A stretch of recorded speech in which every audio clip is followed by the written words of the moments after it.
அஸ்வகே ஹalleluya துதி அஸ்வகே ஹalleluya துதி அஸ்வகே ஹalleluya துதி அஸ்வகே வாலாக்காமல் என்னை தலையாக்குவீர் கீழாக்காமல் என்னை மேலாக்குவீர் வாலாக்காமல் என்னை தலையாக்குவீர் கீழாக்காமல் என்னை மேலாக்குவீர் ஹalleluya துதி அஸ்வகே ஹalleluya துதி அஸ்வகே ஹalleluya துதி அஸ்வகே ஹalleluya துதி அஸ்வகே.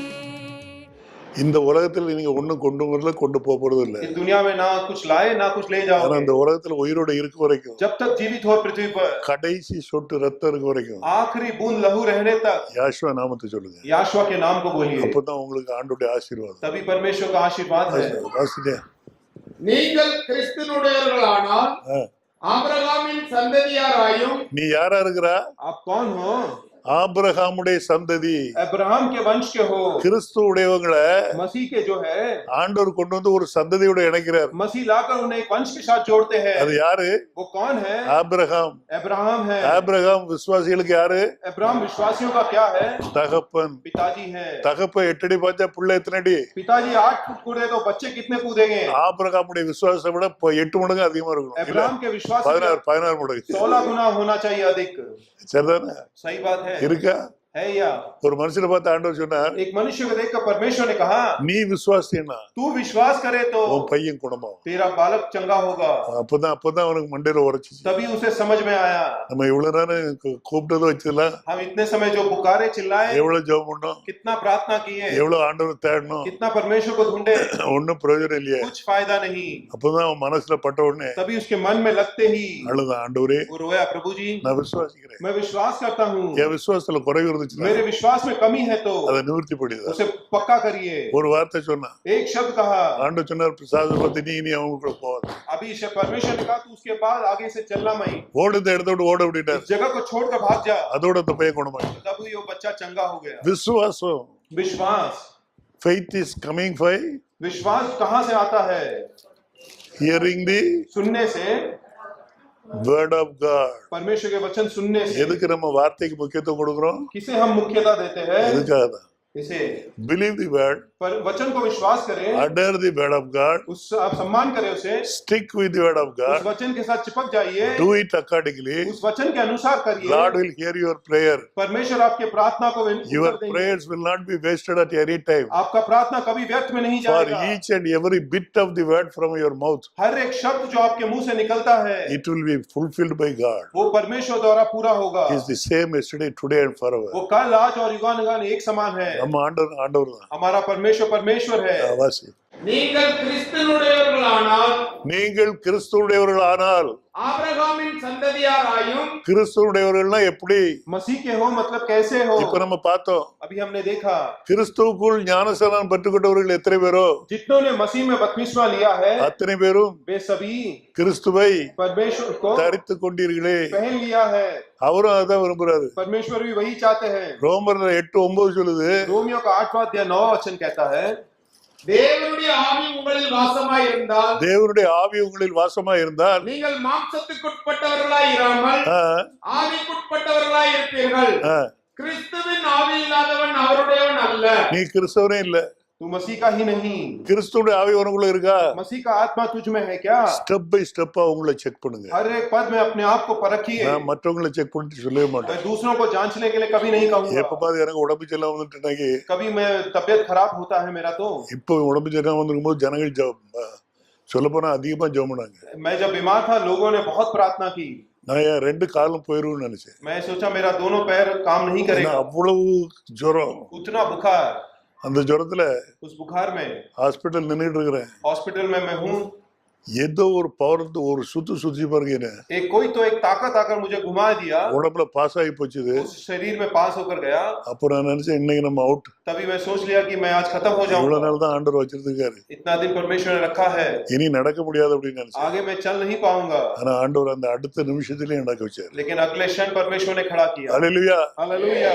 இது யாஷோவுக்கு தெரியும். वो याशवा जानते हैं, மேசியா பார்த்துக்கிட்டே இருக்காரு, मसीह देख रहे हैं, பார்த்துக்கிட்டே இருக்கிறாரு. मसीह देख रहे हैं हमेशा। நம்முடைய வாழ்க்கையில हमारे जीवन में ரொம்ப உத்தமமா காணப்படணும். बहुत उत्तम दिखना है आप। இந்த கடைசி நாட்கள்ல इस अंत के समय में எடுத்துக்கொள்ளப்படுதல போகணும்னு விருப்பப்பட்டா अगर उठा लिए जाने में इच्छा है तो தன்னைத்தான் வெறுத்து अपने आप को इनकार कर कर, தன் சிலுவையை எடுத்துக்கொண்டு अपने क्रूस को उठाकर, என் பின்ன வரல அப்படின்னா अगर मेरे पीछे नहीं चले तो அவன் எனக்கு சீஷனா वो இருக்கும். मेरा चेला नहीं। நீ சீஷனா மாறணும். आपको चेला बनना है। அவர் பின்னால போறதுக்கு मसीह के पीछे जाने के நீ लिए சீஷனா இருந்தா தான் போக आप முடியும். चेले हो तो ही जा सकते हो। என்னப்பா தகுதி இருக்கு? उसके लिए क्या योग्यता है? நான் சீஷன், हम चेले हैं, நான் சீஷி, मैं चेली हूँ, அப்படி இருந்தா தான் போக முடியும். ऐसे हो तो जा सकते இந்த हो। பைபிள் சொல்ல பாருங்க, बाइबल कहता है, देखिए வாசி கடைசி வசனம். நீங்கள் கிறிஸ்துவுடையவர்களானால் ஆ, ஆபிரகாமின் சந்ததியாராயும் எப்படி கிறிஸ்துவனுடையவராக நீங்க? तुम मसीह के कैसे हो सकते हो? அவருடைய ஆவி உனக்குள்ள இருந்தாதான் நீ கிறிஸ்துவனுடையவன். उनका आत्मा आप में हो तो आप मसीह के हो। நான் சொல்லலாம், मैं कहता हूँ, இந்த ஜான் சொல்லலாம், जॉन कहेगा நான் கிறிஸ்துவன், हम मसीह के हैं, கிறிஸ்து எனக்குள்ள இருக்காருப்பா. मसीह मेरे अंदर है। ஆனா लेकिन சோதனையில நிக்க முடியுமா உன்னால? क्या परीक्षा में आप ठहर सकते हो? சோதனைக்கு தப்ப முடியுமா? क्या परीक्षा से बच सकते हो? ஆண்டவரை சந்திச்ச எல்லா சோதனையும் உனக்கு வரும். परमेश्वर को जो जो परेशानी सब आप पर आएगा। அத நீ ஒருவேளை நினைக்கலாம், आप सोचते होंगे இந்த வீட்டுல இந்த வியாதி ஏன் வந்துச்சு, इस घर में ये बीमारी क्यों आई, இந்த ஆளுக்கு ஏன் சோமலாம போச்சு, ये मनुष्य क्यों बीमार है, அப்படி நினைப்பா. ऐसा सोचोगे। ஆனா அது சுத்திகரிப்புக்காக அனுப்பப்படுது. लेकिन वो शुद्धिकरण के लिए भेजा जाता ஒரு है। மனுஷனை சுத்திகரிக்கிறதுக்கு एक मनुष्य को शुद्धिकरण के लिए ஆண்டவர் எப்படி வேணாலும் செய்யலாம். मसीह जैसा चाहिए कर सकते हैं। எந்த மெதட்ல வேணாலும் அவனை தூக்கலாம். कोई भी रास्ते में उसे खड़ा करते हैं। மரிக்கும் போது கூட मरते समय भी எப்படி வேணாலும் மரணத்தை கொடுக்கலாம். कैसे भी उसे मरण दे सकते हैं। ஒரு மாமரம் நிக்குது, एक आम का पेड़ है, மாம்பழம் பழுத்து கிடக்குது, उसमें आम पका हुआ है, ஆட்கள் போறாங்க வராங்க. रोड में आते जाते हैं लोग। இப்போ ஒருத்தனுக்கு மாம்பழம் தேவை, एक को आम की जरूरत है, இவன் அங்க போய் ஏற முடியாது. वो वहां जाकर चढ़ नहीं सकता। கீழே நின்னுட்டே ஒரு கல் எடுத்து எறிஞ்சான்னா वो नीचे से एक पत्थर को फेंकेगा, மாம்பழம் எடுத்து சாப்பிட்டு वो போயிடும். पत्थर आम गिरेगा, वो लेकर खाकर जाएगा। ஆனா மாம்பழத்துக்கு வலிக்குமா? क्या आम को दुखेगा? மாம்பழம் சொல்லுது, आम कहेगा படுபாவி, कितना बुरा इंसान है, கல்ல தூக்கி என் மேல எரிஞ்சிட்டான். पत्थर लेके मेरे ऊपर मार दिया।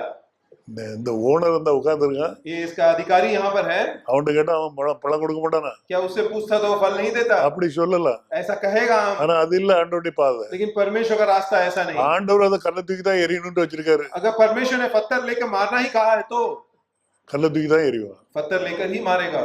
இதுல ஒண்ணும் வித்தியாசம் கிடையாது. इसमें कोई अंतर नहीं। ஒருவேளை ஓனர் வர்றான், शायद उसका मालिक आता है, வேலைக்காரனை விட்டு वो नौकर को भेजकर கூடையில பறிப்பாங்க. वो टोकरी में उसे जमा करेगा। ஒரு மனுஷன் விட்டு அவ்வளவுதான் பறிச்சுட்டு வைப்பா. वो सभी को टोकरी में इकट्ठा करेगा। பள்ளத்துல ஒரு வடு கூட பராம அப்படியே பறிச்சுட்டு वो வருவாங்க. एक भी फल को चोट नहीं लगे ऐसा ले आएगा। அது அவனுடைய ஆண்டவருடைய சித்தம். वो परमेश्वर की इच्छा है। நீ ஆக்சிடென்ட்ல சாகலாம், आप एक्सीडेंट में मर सकते हो, அது அவருடைய சித்தமா இருந்தா நீ என்ன செய்ய முடியும்? वो परमेश्वर की इच्छा है तो आप क्या இல்ல करोगे? வியாதிப்பட்டு சாகலாம், या बीमार होकर मरेगा, அதுதான் அவருடைய சித்தமா இருந்தா என்ன செய்வா? अगर वही इच्छा है तो आप क्या कर सकते हो? ஆண்டவரே உங்களுடைய சித்தத்தை நிறைவேற்றும், அதான் சொல்ல முடியும். हम इतना ही कहेंगे, प्रभु आपकी इच्छा पूरा करे। எதை விரும்புறாரோ அதை அவர் செய்வார். जो उनको पसंद है वो करेंगे। அவர் பறிச்சுட்டு போறதுக்கு உரிமை உண்டு. उनको उसे फल तोड़ कर ले जाने का இதோ अधिकार है।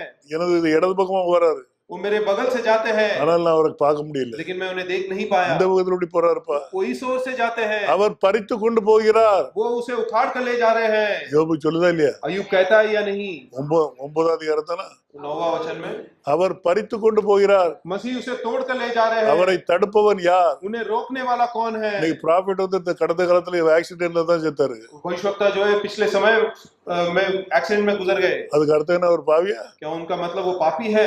இல்ல, नहीं, ஆண்டவர் அப்படிதான் எடுக்க சித்தம் வச்சார். परमेश्वर की इच्छा वही थी, ऐसा ही। ஒருவேளை அப்படி எடுக்காம இருந்திருந்தா अगर ऐसा ना ले तो அவரை கிறிஸ்துன்ட்டே கூப்பிட ஆரம்பிச்சிருப்பார். उन्हें खुदा कर वो आराधना कर लेते थे। எத்தனையோ காரியங்கள் உண்டு, कितने सारे बातें हैं, அது அவருடைய கரத்துக்குள்ள இருக்கு. वो मसीह के हाथ में है। கிங்டம் ஆஃப் காட், मसीह का राज्यपाठ, அதுல கிங் வந்து நம்முடைய தேவன். उसमें राजा जो है हमारा परमेश्वर। யாஷுவா ராஜாதி ராஜாவா இருக்கிறார். याशुआ राजाओं का राजा है। தேவனுடைய ஆவி உங்களில் வாசமாயிருந்தால் உங்களில் வாசமா இருந்தால் நீங்கள் மாம்சத்துக்கு உட்பட்டவர்களாய் இராமல் நீங்க எதுக்கு உட்பட்டுள்ளவர்கள் இருக்க மாட்டீங்களா? तुम किसके अधीन नहीं हो? மாமிசத்துக்கு உட்பட்டவர்களாய் இராமல் मांस के अधीन ना रहते हुए ஆ, ஆவிக்குட்பட்டவர்களாய் இருக்கிறீர்கள். ஆவிக்கு உட்பட்டவர்களாய் இருப்பீர்கள். கிறிஸ்துவின் ஆவி இல்லாதவன் அவருடையவன் அல்ல.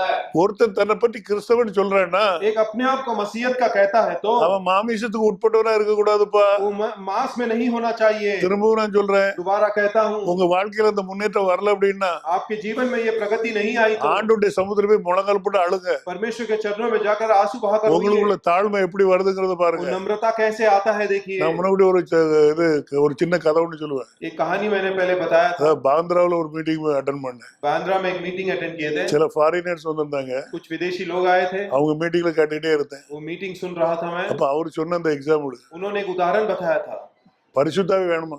पवित्र आत्मा चाहिए। நிறைய பேர் கேட்கீங்களா? बहुत से लोग पूछते हैं। அல்லேலூயா, हालेलुया, பரிசுத்தாவி வேணுமா? पवित्र आत्मा चाहिए। அப்போ மனைவியிட்ட பேசிட்டு இருந்தானா புருஷன், पत्नी से बातें कर रहा था पति, நான் பரிசுத்தாவி பெறணும், मुझे पवित्र आत्मा चाहिए। போய் ஜோம் பண்ணிட்டு வரேன் அப்படின்னா. उन्होंने कहा प्रार्थना कर कर आओ। போய் ராத்திரி பூரா முழங்கால் போட்டு ஜோம் பண்ணிருக்கான். वो रात भर घुटने टेक कर प्रार्थना किए। காலையில என்னமோ ஒரு அசைவு உண்டாயிருக்கு அப்படி லேசா. सवेरे उनके शरीर में थोड़ा हलचल हुआ। அதாவது எப்படி சில கொஞ்சம் ஷேக் வரும்ல, थोड़ा सा हिलना शरीर का। உங்களுக்கு தான் அனுபவம் இருக்குமே सबको अनुभव होगा इन चीजों का। இல்லையா? உடனே வந்த உடனே वो ऐसा आते ही சொல்லிட்டேன், நான் எனக்கு பரிசுத்தாவி கிடைச்சிட்டு मुझे पवित्र आत्मा मिल गया। வீட்டுக்கு வந்துட்டேன். घर पर आया, மனைவிட்டு சொன்னா पत्नी से कहा நான் பரிசுத்தாவி பெற்றுட்டேன், मैंने पवित्र आत्मा पा लिया, ரொம்ப சந்தோஷமா இருக்கு. बहुत आनंदित हूँ। அப்படியா அப்படின்ட்டு ऐसा है देखकर பால் கறக்குக்கு சொம்ப தூக்கி गाय से दूध निकालने के लिए वो लोटे को ले गया, கையில கொடுத்தாடா, हाथ में दे दिया उसको, போய் கொஞ்சம் பால் எடுத்துட்டு வாங்க. थोड़ा उस गाय से दूध निकाल लो करके। இவன் போயிருக்கான், वो दूध निकालने गए, பால் கறக்க கையை வச்சிருக்கா பாத்துருக்க, उसने दूध निकालने के लिए जब गाय पर हाथ रखा, காலை வச்சு ஒரு எத்து கொடுத்துருக்கு பாருங்க. तो गाय ने लात से एक जोर से लात पड़ा। எத்து பட்ட உடனே வலிச்சிட்டு वो लात पड़ते ही उसे चोट लग गई। அந்தால மட்டையை தூக்கிட்டு வந்து तुरंत वो एक लकड़ी लेकर போடுன்னு போட்டான். उस गाय को बहुत पीटा। மாட்டு அது என்ன செய்யும், वो गाय क्या करेगा, இவன் கோவம் தண்ணி விட்டு அடிச்சிட்டு उसका गुस्सा खत्म होने तक मारकर திரும்பி இருக்கான். पीछे पलटा। பொண்டாட்டி வந்து நின்றுட்டு இன்னும் பரிசுத்தாவி பெறல அப்படின்னா पत्नी ने आकर कहा कि तुझे पवित्र आत्मा नहीं मिला अब तक। ரொம்ப வேறையா போச்சு. बहुत कठिन हो गया उसके लिए। ராத்திரி பூரா ஜோமணி ஒன்றும் இல்லாம போச்சு. रात भर प्रार्थना किए, कुछ फायदा नहीं। அடுத்தால பார்த்தா ரெண்டாவது நாள் दूसरे दिन भी कोशिश की, ரெண்டாவது நாளும் அதே மாதிரி வந்திருக்கா. दूसरे दिन भी वही हुआ। ரெண்டாவது நாள் மாடு ரெண்டு காலை எடுத்து உதச்சிருக்கு. दूसरे दिन गाय ने दोनों पैरों से लात मारा। ரெண்டாவது நாளும் அடிதான் இருக்கு. दूसरे दिन भी लात ही पड़ा। அப்பவும் மனைவி சொன்னா நீ இன்னும் பரிசுத்தாவி வரல. पत्नी ने कहा कि तुझे अभी भी पवित्र आत्मा नहीं मिला। மூணாவது நாள் மனங்கசந்து அழுதுருக்கான். तीसरे दिन मन दुखाकर वो रोया, ஆண்டவரே எனக்கு எப்படியாவது பரிசுத்தாவி வேணும். प्रभु जी किसी भी रीति में पवित्र आत्मा दीजिए। மலையில போய் காத்து எடுத்தானா.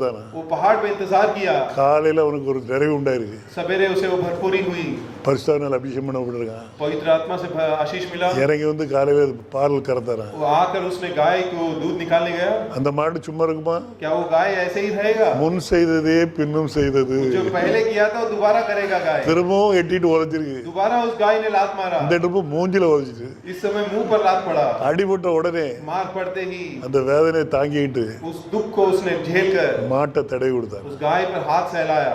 அப்போ மனைவி வந்தாளா, तब पत्नी ने कहा இப்பதான் நீ பரிசுத்தாவி பெற்றிருக்க. अभी तुझे पवित्र आत्मा मिला है। அல்லேலூயா. हालेलुया। கிரியை இல்லாத விசுவாசம் செத்ததுப்பா. बिना क्रिया का विश्वास मरा हुआ है। ஆண்டவருடைய ராஜ்யத்துக்குள்ள போறது परमेश्वर के राज्य में जाना சாதாரணமான காரியம் கிடையாது. साधारण बात नहीं है। ஆனா நீங்க உங்களை வெறுத்து आप अपने आप को इनकार कर அநேக காரியங்களுக்கு ஒப்பு கொடுத்தால் ஒழிய बहुत चीजों को सौंपने पर ही அந்த ஆவி ஒர்க் பண்ணாது. वो आत्मा काम नहीं இப்போ करता। பைபிள் சொல்லுது बाइबल कहता है அந்த ஆவி நமக்குள்ள இருக்கணும்.